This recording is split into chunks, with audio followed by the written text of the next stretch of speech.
rồi rồi. rồi.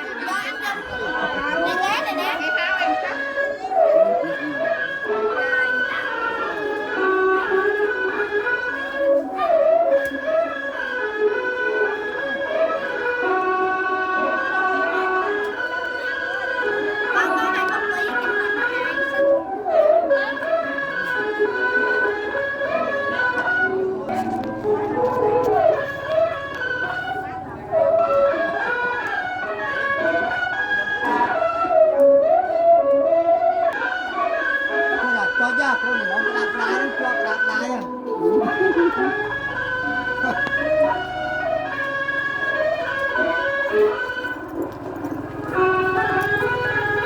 giờ mình lọt ra mình chứ đào cái đấy chứ mình chứ mình lọt ra đào cái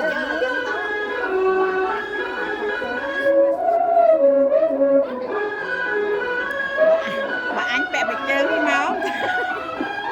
chơi với nhóm ạ nhóm cái kênh xe ngày chẳng đó mà bài chơi ra là vô bài chơi tiền lọt mà thì bông đây đâu không có ăn lỗi cái kim quay cho ba cho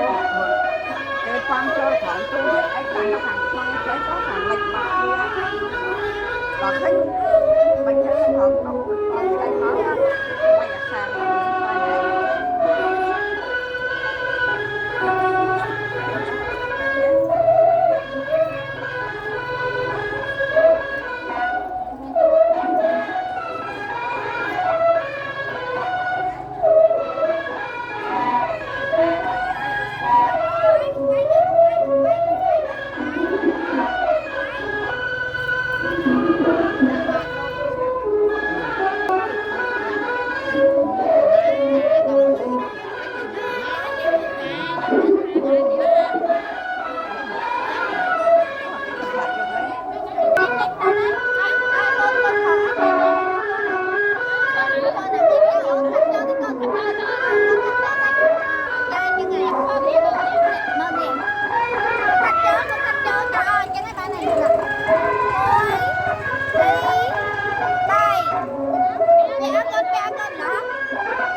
Ăn bánh chơi trà cơm mà chơi cơm đó cơm mà con tiệp ấy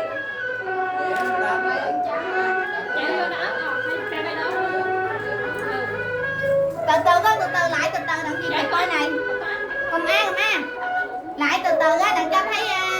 chú rể con cơm mà không ăn ốp cơm mọi người nè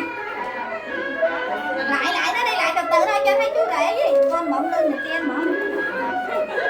luôn mở con mở bắt luôn ăn con một tí rồi lại từ từ cho thấy chú rể rồi thấy rồi hai ca nè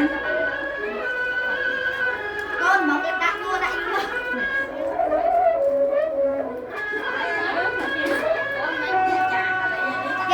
đi đặt coi nữa con cơm mà có hôm nay không cái coi nữa coi nữa bánh đi nữa này ông thật là đã chưa ăn hết chưa con chơi này còn con quý thầm đá chà quý chân là ban con chính xác nó con cho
mới khoan tay hay cái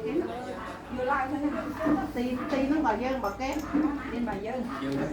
tin vậy thử bọc kém men hay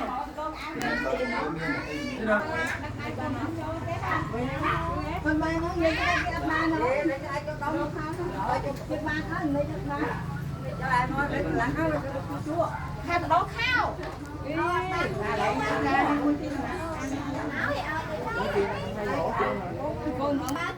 cái bằng bì cho mẹ ăn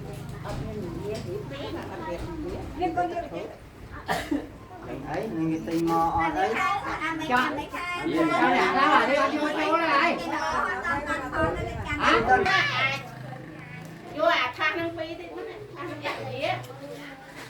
Con ngồi nó hỏi Em phiền tay phiền anh luôn mà hai nó nó keo bằng ram mày hỏi nó keo keo bạn keo cho lên keo á mày dùng ăn á keo á chung không rồi đây vô ót năng lũ em vô rồi tiếp đi tục sao là để thiếu vô máu anh nhé đang tức đốt chai ra rồi Ủa cái miếng mâm bên thằng Trang cần dỡ ra không cô? hả